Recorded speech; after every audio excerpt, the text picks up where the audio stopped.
প্রিয় শিক্ষার্থীরা, আশা করি তোমরা সবাই ভালো আছো। প্রোগ্রামিং এসেনশিয়ালস এর আজকের লেকচারে আমরা অধ্যায় 6 নিয়ে আলোচনা করব। আর আমাদের আজকে অধ্যায় 6 এর উপরে যে আলোচ্য বিষয় সেটি হচ্ছে if statement, if else statement এবং এলিফ স্টেটমেন্ট। তো আজকের লেকচারটা তোমাদের জন্য অনেক গুরুত্বপূর্ণ একটি লেকচার, কারণ এই if statement, if else statement এবং এলিফ স্টেটমেন্ট, এই তিনটা স্টেটমেন্টের কাজ যদি তোমরা পারো, তাহলে এই অধ্যায়ের উপর ডিপেন্ড করে আমরা যে প্রোগ্রামগুলো করব, প্রত্যেকটা প্রোগ্রামই তোমরা ভালোভাবে বুঝতে পারবে। আর এই অধ্যায়ের উপর ডিপেন্ড করে আমরা যে প্রোগ্রামগুলো করব, প্রত্যেকটা প্রোগ্রামই তোমাদের জন্য অনেক গুরুত্বপূর্ণ প্রোগ্রাম, কারণ এখান থেকে পরীক্ষায় প্রশ্ন 100% শিওর থাকো যে আসবেই। আর আশা করি এই অধ্যায় 6 এর উপর ডিপেন্ড করেই যে প্রশ্নগুলো পরীক্ষায় আসবে বা যে প্রোগ্রামগুলো পরীক্ষায় আসবে, তাতে প্রায় 15 থেকে 20 মার্কের মতো কমন পাওয়ার কথা। তো সেই দিক বিবেচনা করে আশা করতেছি এই অধ্যায় 6 এর যে ইফ স্টেটমেন্টগুলো আছে বা ইফ এলস স্টেটমেন্ট, এগুলো প্রত্যেকটাই তোমরা গুরুত্ব সহকারে করবা। আর হ্যাঁ, তোমরা যদি আগের ভিডিওগুলো মিস করে থাকো বা আগের লেকচারগুলো মিস করে থাকো, তাহলে দেখো ভিডিও ডেসক্রিপশনে প্রত্যেকটা লেকচারের ভিডিও লিঙ্ক দেওয়া আছে। তো আশা করি সেখান থেকে প্রত্যেকটা লেকচার তোমরা কমপ্লিট করে তারপরে এই লেকচারটা দেখা শুরু করবো। তো আমরা শুরুতে করবো ইফ স্টেটমেন্ট। তো দেখো আসলে ইফ স্টেটমেন্ট জিনিসটা কি। আমরা এখানে বর্ণনা যেটা লিখছি সেটা হচ্ছে প্রোগ্রামের শর্ত সাপেক্ষে কোনো স্টেটমেন্ট সম্পাদনের জন্য ইফ স্টেটমেন্ট ব্যবহার করা হয়। অর্থাৎ আমরা প্রত্যেকটা প্রোগ্রামে যখন কোনো একটা শর্ত দিব বা শর্ত দিয়ে কোনো কাজ করব, তখন আমাদের অবশ্যই ইফ স্টেটমেন্ট ব্যবহার করতে হবে। তার ছোটোখাটো একটা এক্সাম্পল মনে করো যে আমরা তখন প্রথম দিকে দুইটি সংখ্যা থেকে বড় সংখ্যা বা ছোট সংখ্যা বের করা শিখছিলাম, খুবই ছোট একটা অ্যালগোরিদম ছিল। তো সেই অ্যালগোরিদমে কিন্তু আমরা শর্ত দিছিলাম যে যদি এ ইজ গ্রেটার দেন বি হয়, এই যে যদি কথাটা, এই যদি মানে এখানে ইফ স্টেটমেন্ট। তো ওইখানে যেমন আমরা অ্যালগোরিদম লেখার জন্য বাংলায় লিখছিলাম যদি, তো এই প্রত্যেকটা অ্যালগোরিদম এবং ফ্লোচার্টকে আমাদের এখন প্রোগ্রামে কনভার্ট করতে হবে। আর এইগুলাকে যদি আমরা প্রোগ্রামে ব্যবহার করতে চাই, তাহলে সর্বপ্রথম এগুলার সিনট্যাক্স বা গঠনগুলোকে আমাদের জানতে হবে, যে ইফ স্টেটমেন্টের গঠন কীরকম বা এটাকে আমরা কিভাবে প্রোগ্রামে ব্যবহার করতে পারি। তো দেখো আমরা এখানে বলেই দিছি যে প্রোগ্রামের শর্ত সাপেক্ষে কোনো স্টেটমেন্ট সম্পাদনের জন্য ইফ স্টেটমেন্ট ব্যবহার করা হয়। তো ইফ স্টেটমেন্টের সর্বপ্রথম আমাদের সিনট্যাক্স করতে হবে। এখান থেকে পরীক্ষায় প্রশ্নে এভাবেই আসবে যে ইফ স্টেটমেন্টের সিনট্যাক্স লেখো। যদি এই টাইপের কোশ্চেন হয় তাহলে সেটা অতি সংক্ষিপ্ত হিসেবে আসবে। একইভাবে তোমাকে পরীক্ষায় কোশ্চেন দিতে পারে যে ইফ এলস স্টেটমেন্টের সিনট্যাক্স লেখো, অথবা এলিফ স্টেটমেন্টের সিনট্যাক্স লেখো। এই সিনট্যাক্সের বাংলা অর্থ হচ্ছে গঠন। তো আশা করি এই প্রত্যেকটা সিনট্যাক্স তোমরা ভালোভাবে বুঝে নিবা, কারণ এই সিনট্যাক্সটা যদি না পারো তাহলে সেক্ষেত্রে প্রোগ্রাম তৈরি করতে পারবে না। তো দেখো ইফ স্টেটমেন্টের সিনট্যাক্স আমাদের সর্বপ্রথম, আমরা যদি প্রোগ্রামে ইফ কন্ডিশনটাকে ব্যবহার করতে চাই, তাহলে অবশ্যই ফার্স্টে এই ইফ কথাটাকে লিখে নিতে হবে। আর যখন আমরা ইফ কথাটাকে লিখব, অবশ্যই সেই ইফের সবগুলা ক্যারেক্টার মানে আই আর এফ দুইটা ক্যারেক্টারই স্মল লেটার হতে হবে। তো এখানেও যদি আমরা বড় হাতের ইউজ করি তাহলে কিন্তু সেটা কাজ করবে না। আর ইফের পরে অবশ্যই একটা স্পেস দিয়ে এই যে কন্ডিশন কথাটা লিখছি, এখানে যে কোনো কন্ডিশন হতে পারে, যেমন হতে পারে A less than B, A greater than B, A less than equal to B, বা A is greater than equal to B, এরকম যে কোনো কন্ডিশন হতে পারে। এবং কি কোনো একটা কন্ডিশন দেওয়ার পরে অবশ্যই আমাদের একটা এরকম একটা কোলন চিহ্ন দিতে হবে, কারণ কোলন চিহ্ন না দিলে কিন্তু ইফ স্টেটমেন্ট কাজ করবে না। ওকে, কোলন চিহ্ন দেওয়ার পরে আমাদের সেকেন্ড যে লাইনটা হবে, এই সেকেন্ড লাইনটা হবে একটা স্টেটমেন্ট। এখানে যে কোনো স্টেটমেন্ট হতে পারে। ধরো আমি যদি দুইটা সংখ্যা থেকে বড় সংখ্যা বের করি, তাহলে আমরা লিখতাম এখানে if A is greater than B. যদি সত্য হয় তাহলে এখানে প্রিন্ট করতাম লার্জেস্ট নাম্বার ইজ এ বা লার্জেস্ট নাম্বার ইজ বি। তো এরকম যে একটা প্রিন্ট কমান্ড দিব বা যে কোনো একটা লাইন, সেই লাইনকে আমরা একটা স্টেটমেন্ট বলতেছি। তো এটা হচ্ছে আমাদের ইফের সিনট্যাক্স। তো দেখো যদি পরীক্ষায় কোশ্চেন আসে যে ইফের সিনট্যাক্স লেখো, জাস্ট এই যে দুই লাইন লিখলে হবে, যে ইফ কন্ডিশন কোলন স্টেটমেন্ট, এটুকু যদি লেখো তাহলে ফুল মার্ক পাবো এখানে।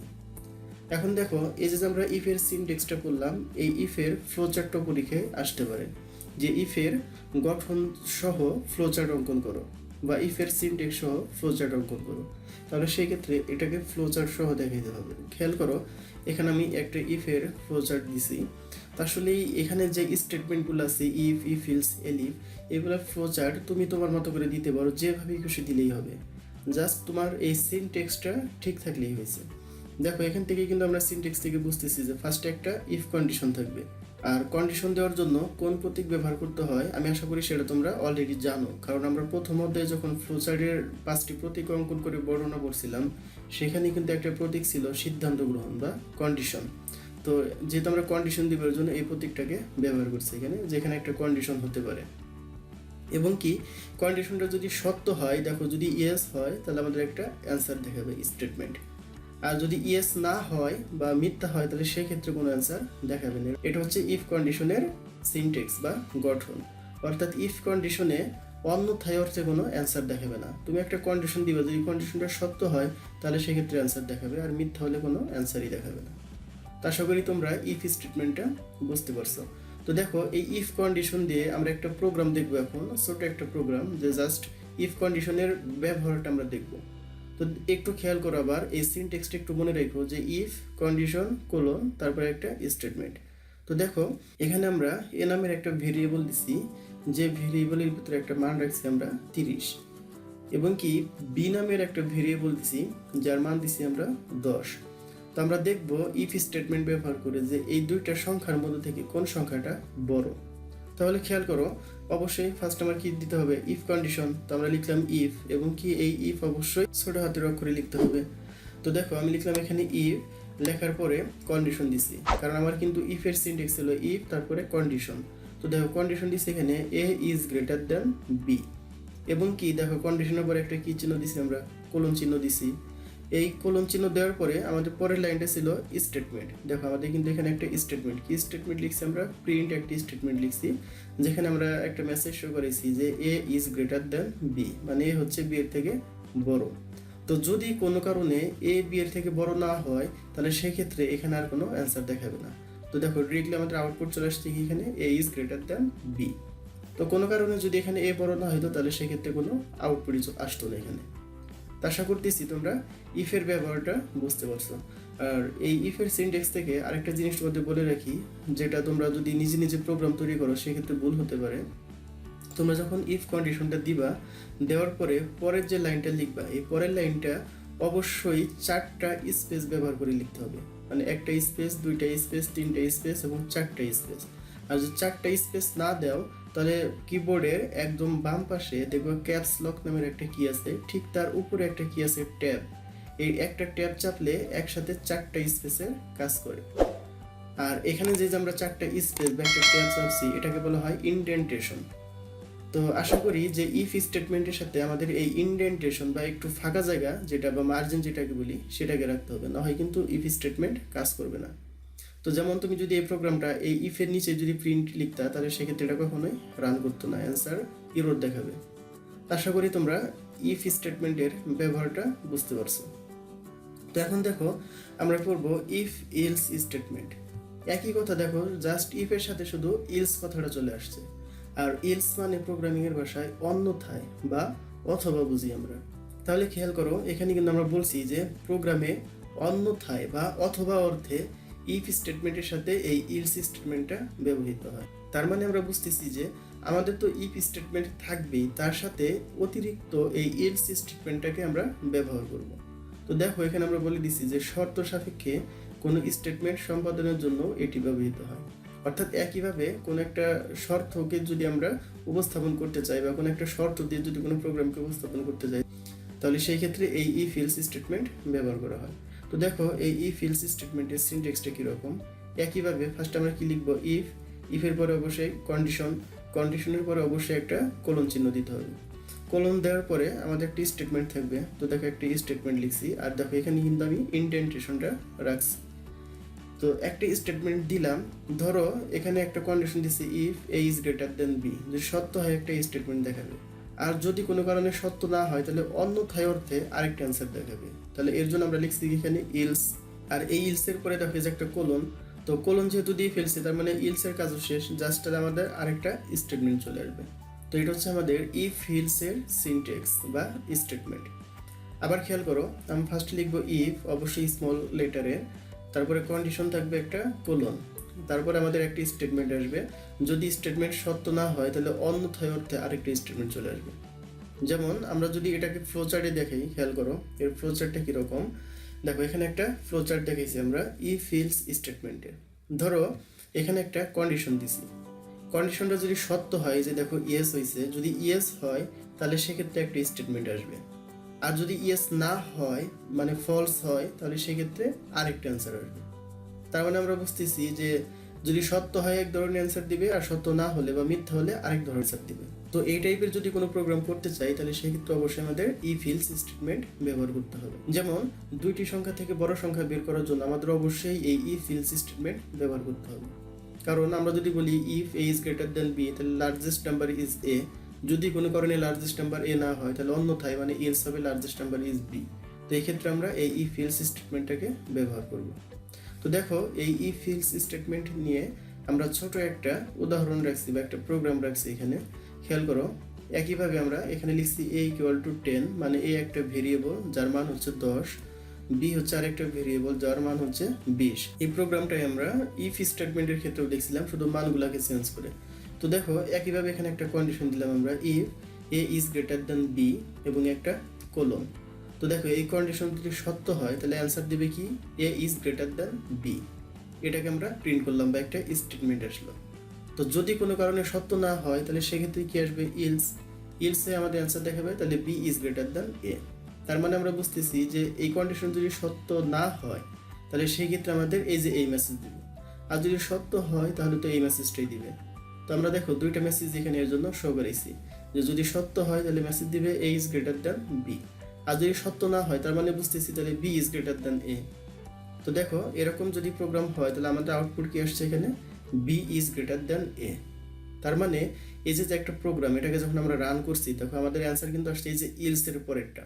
কেন আসছে দেখো, এখানে এ এর মান হচ্ছে 10, বি এর মান হচ্ছে 20।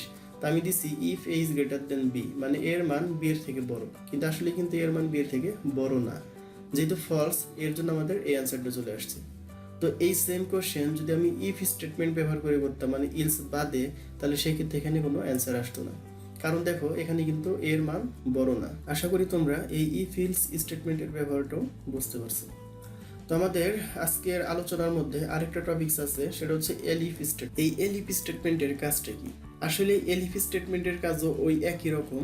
যদি কোনো একটা প্রোগ্রামে আমাদের একাধিকবার কোনো কন্ডিশনের প্রয়োজন হয়, যেমন তিনটি সংখ্যা থেকে বড় সংখ্যা বের করা, একটু খেয়াল করে এখানে কিন্তু আমাদের একাধিক কন্ডিশন দরকার। যেমন আমরা ফার্স্টে কন্ডিশন দিতাম এ কে, একবার বি এর সাথে তুলনা করতাম, সি এর সাথে তুলনা করতাম। তো তুলনা করা যখন শেষ হতো তখন কিন্তু আবার কন্ডিশন দিতাম বি কে বের করার জন্য, আবার বি কে তুলনা করতাম এ এর সাথে এবং সি এর সাথে। একইভাবে হয় অন্যথায় ব্যবহার করতাম অথবা আবার কন্ডিশন দিতাম সি কে আমরা। তো এরকম যদি কোনো একটা প্রোগ্রামে একাধিকবার কোনো কন্ডিশনের প্রয়োজন হয় তাহলে সেই ক্ষেত্রে আমাদের অবশ্যই এই এলিফ স্টেটমেন্ট ব্যবহার করতে হবে। তো খেয়াল করো এখানে লেখা আছে যে প্রোগ্রামে একাধিকবার অন্যথায় অর্থে এই ইফ স্টেটমেন্টের সাথে এলিফ স্টেটমেন্ট ব্যবহৃত হয়। তার মানে আমরা বুঝতেছি যে আমরা যদি এলিফ স্টেটমেন্টও ব্যবহার করি, সর্বপ্রথম কিন্তু আমাদের অবশ্যই এই ইফ স্টেটমেন্টকে রাখতেই হবে।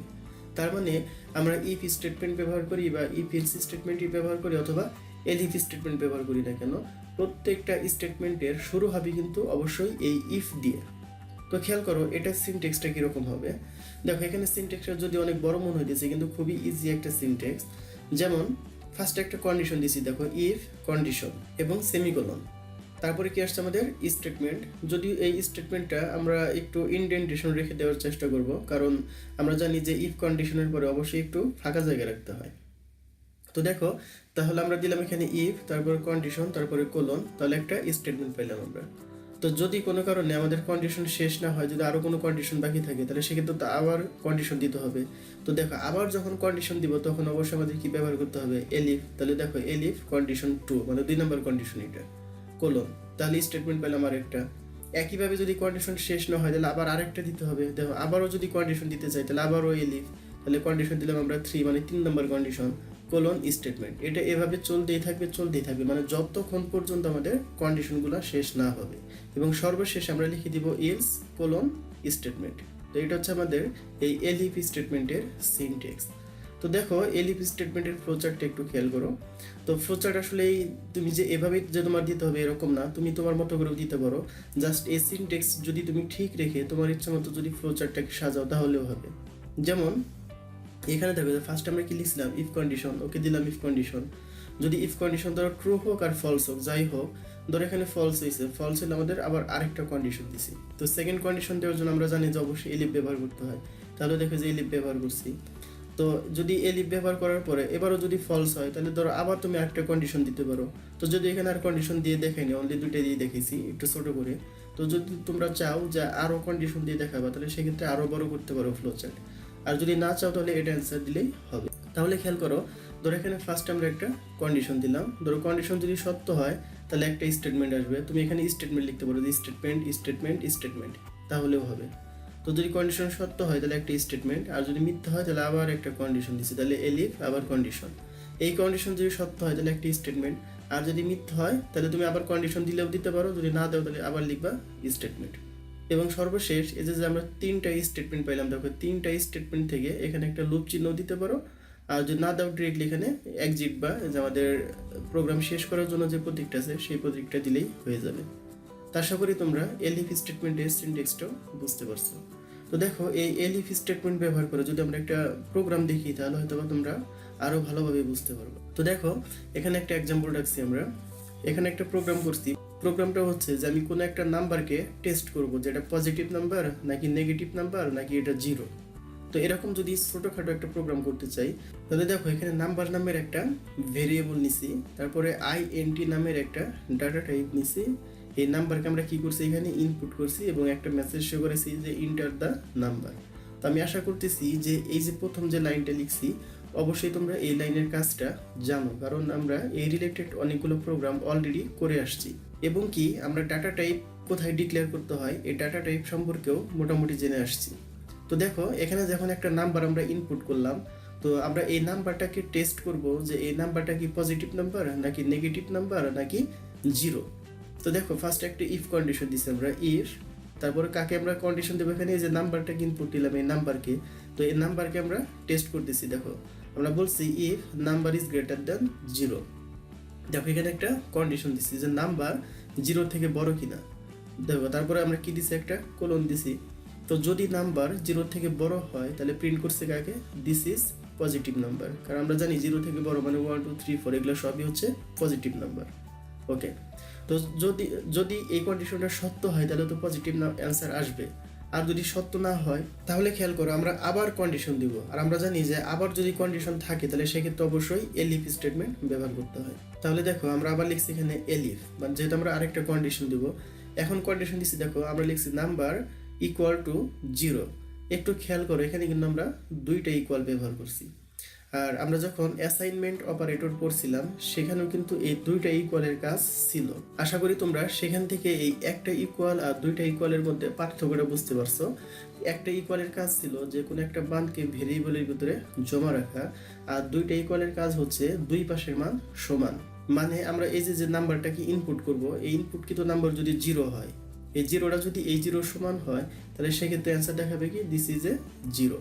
অর্থাৎ আমি বুঝাইতেছি যে আমরা যে নাম্বারটাকে ইনপুট করলাম সেই নাম্বারটা এই জিরোর সমান কিনা। যদি জিরো সমান হয় তাহলে আমাদের অ্যান্সার কি দেখাইছে এখানে দিস ইজ এ জিরো। আর যদি জিরো সমান না হয় তাহলে অন্যথায় বা ইলস দিয়ে একটা কোলন, তাহলে কি আসবে আমাদের দিস ইজ নেগেটিভ নাম্বার। কারণ দেখো আমরা পজিটিভ নাম্বার তো বের করছি, জিরো নাম্বারও বের করছি, তো জিরো আর পজিটিভ ব্যতীত নাম্বারই তো আছে নেগেটিভ, তাহলে সেই ক্ষেত্রে আমাদের অন্যথায় কি অ্যান্সার দিবে this is a negative number. যেমন খেয়াল করো এই যে ইন্টার দ্য নাম্বার, এরকম একটা মেসেজ শো করছিল যে ইন্টার দ্য নাম্বার। তো আমি নাম্বার চাচ্ছিলাম এখানে 22। একটু চিন্তা করো তো যে 22 কোন ধরনের নাম্বার, এটা কি পজিটিভ নেগেটিভ নাকি জিরো? জিরো তো না কনফার্ম, নেগেটিভ নাম্বারও না যেহেতু মাইনাস নাই এখানে, তার মানে আমরা অবশ্যই বুঝতেছি এটা হচ্ছে পজিটিভ নাম্বার। তার মানে আমাদের এই যে এই স্টেটমেন্ট এখানে কাজ করছে। তো দেখো অ্যান্সারটা হচ্ছে দিস ইজ পজিটিভ নাম্বার। আশা করি তোমরা এই উদাহরণটাও বুঝতে পারছো। তো এই if statement, if else statement এবং এলিফ স্টেটমেন্ট ব্যবহার করে আমরা অনেকগুলো প্রোগ্রাম তৈরি করব, যে প্রোগ্রামগুলো সাধারণত পরীক্ষায় আসবেই, আর সেই প্রোগ্রামগুলো আমরা ব্যবহারিক অংশে দেখব। আর আশা করতেছি এই অধ্যায়ের উপরে আমাদের থিওরিটিক্যাল আর একটা লেকচার হবে, আর সেই লেকচারের পরে আমরা এই অধ্যায়ের উপর ডিপেন্ড করে কতগুলো প্র্যাকটিক্যাল ক্লাস করব।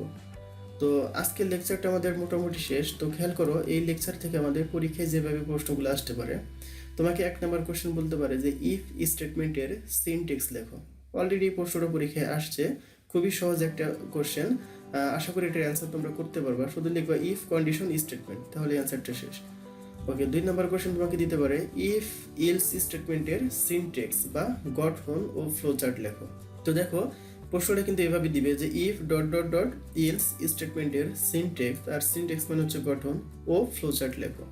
তো এই টাইপের কোশ্চেন দিলে সেটা সাধারণত সংক্ষিপ্ত আকারে দিতে পারে। আর 3 নম্বর কোশ্চেনটা খেয়াল করো, একইভাবে দিতে পারে যে এলিফ স্টেটমেন্টের সিনট্যাক্স ও ফ্লোচার্ট লেখো, যেটা আমরা যে একটু আগে দেখলাম এলিফ স্টেটমেন্ট।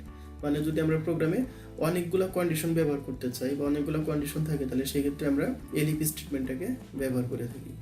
ওকে, তারপরে আছে দেখো ইফ ইলস স্টেটমেন্ট ব্যবহার করে একটি পাইথন প্রোগ্রাম লিখো। যেহেতু ইফ ইলস স্টেটমেন্ট ব্যবহার করে পাইথন প্রোগ্রাম লিখতে বলছে, তাহলে সেই ক্ষেত্রে তোমার যে কোনো একটা প্রোগ্রাম লিখলেও হবে যে প্রোগ্রামে ইফ আর ইলস ব্যবহার করা হবে। তো তার মানে ইফ ইলস ব্যবহার করে তুমি যে কোনো একটা প্রোগ্রাম লিখলেই হবে। সেটা হতে পারে 2টি সংখ্যা থেকে বড় সংখ্যা বা ছোট সংখ্যা, অথবা হতে পারে আজকে থিওরি ক্লাসে যে প্রোগ্রামটা আমি দেখাইলাম। ওকে, তো 5 নম্বর কোশ্চেনটা খেয়াল করো, একইভাবে দিতে পারে যে এলিফ স্টেটমেন্ট ব্যবহার করে একটি পাইথন প্রোগ্রাম।